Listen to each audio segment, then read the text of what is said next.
Welcome to week 2 of the chronological reading of the New Testament. This week we'll continue reading through the book of Acts, chapters 5 to 8.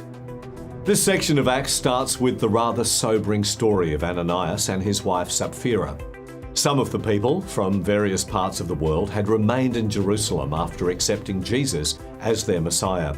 These people likely had temporary accommodation and little or no work, and so were extremely poor.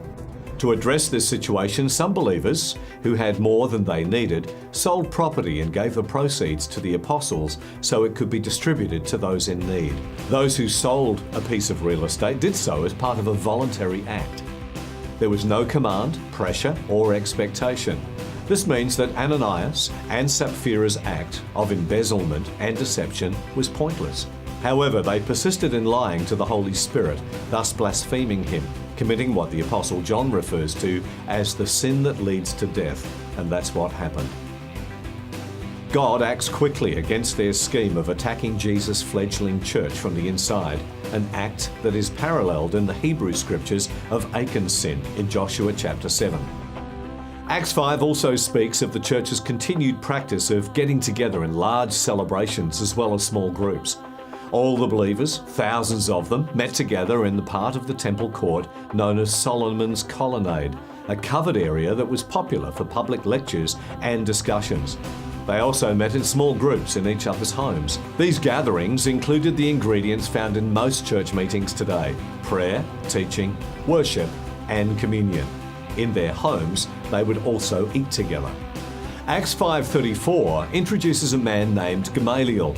He was the well-known doctor of Jewish law and teacher of Saul, who later became the Apostle Paul.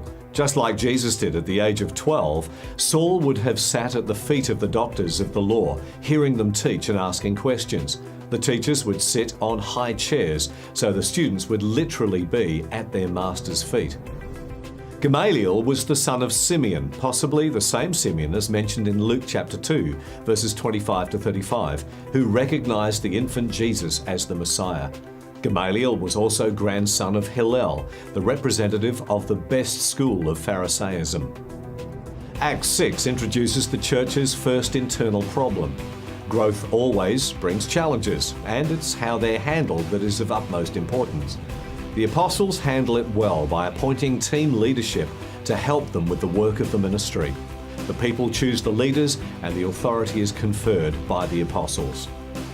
The events of Acts chapters 5 to 8 occur between AD 30 and 32. In this section of Acts, we see an increase in persecution against the church, first against its leaders. The apostles are arrested and imprisoned, but overnight an angel releases them and tells them to preach the gospel.